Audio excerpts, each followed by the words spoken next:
Hello everyone, it's Eango and back at it with another Blue Archive video.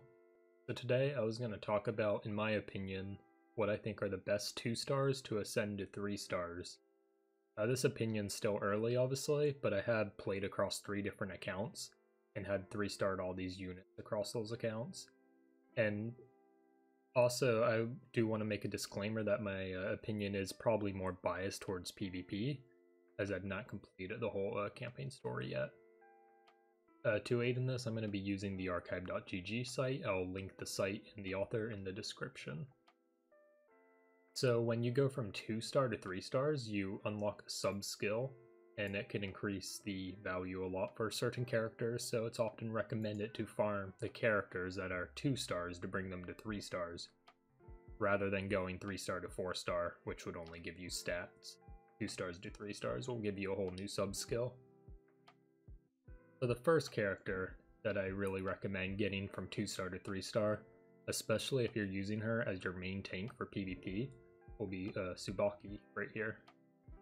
So when you get your sub-skill at 3 stars, you get a buff while reloading that reduces their damage taken by 24%.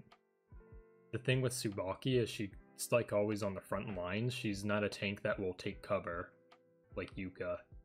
So since she's just on the middle of nowhere standing and taking every hit, every little bit helps to make her more tanky. So this is a big priority if you have her as a main tank on a PvP team to get her to 3 stars. Now the next character to get to 3 stars I recommend would be Yuuka. This one's not as significant as Tsubaki in my opinion. Yuuka already has a lot of natural tankiness, and she does already hide in cover, she has a shield, and she has a really high evasion stat, which unfortunately isn't shown here. But still, getting her to 3 stars is gonna just make her even more tanky, and tanks in this game are the most important position, because when your tank falls, then everything else is just gonna crumble. So getting your main tank more value is always a good idea. Not to mention Yuuka shards are like really easy to farm, they're just in the hard stages. The next unit I highly recommend getting to 3 stars is going to be Serika, and I think this unit's just really underrated in general. And when she unlocks her sub-skill, the whole kit just comes together really nicely. So her EX skill will increase her attack by 35% for 30 seconds, and since it's only a 2 cost, this is basically always up. And then when she has a sub-skill, her EX skill will also increase her attack speed for 30 seconds.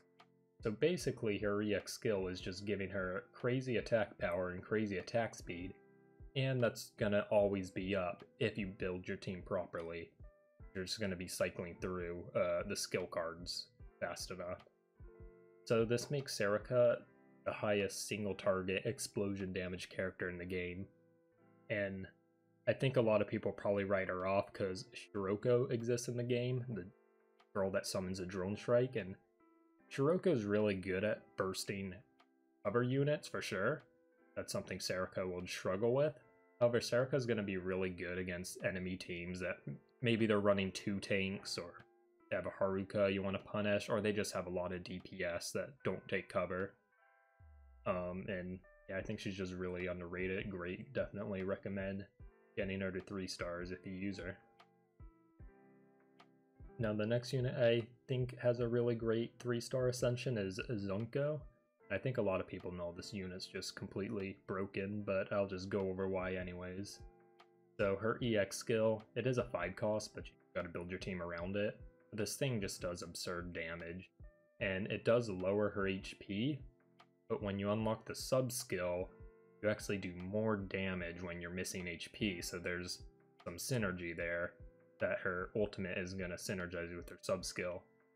Not to mention, she's also granted invulnerability when her HP is below 20%, or 12.8 seconds, and it's only active once during the battle, but this is just a really great PvP ability for sure.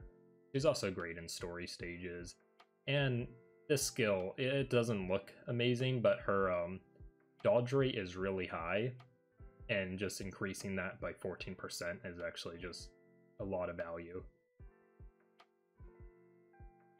The last unit I want to talk about is probably my favorite on this list, and that is Hare. And I think why I like it so much is her sub skill, it just doesn't look exciting, but it actually is really good, so it's kind of a hidden gem. All it does is it's going to increase her ally's evasion rate by 9.1%. And the thing with this is, in PvP, this is just gonna matter a bunch if you're missing more than your opponent or not. In fact, the new character that was introduced, I forgot her name, but the special, she actually increases accuracy rate, so she'll be a good counter to Hare, but I digress. So, the thing to keep in mind when using Hare and getting the most out of this evasion rate is you want to pair her with allies that have high evasion rate values. So at the top of my head, I know that Yuuka has a really high evasion rate, and Zunko does as well. So she would pair well with those units. She wouldn't pair well with Haruka, because Haruka has a really low abysmal evasion rate, so 9.1% of a low number is just not going to be much value.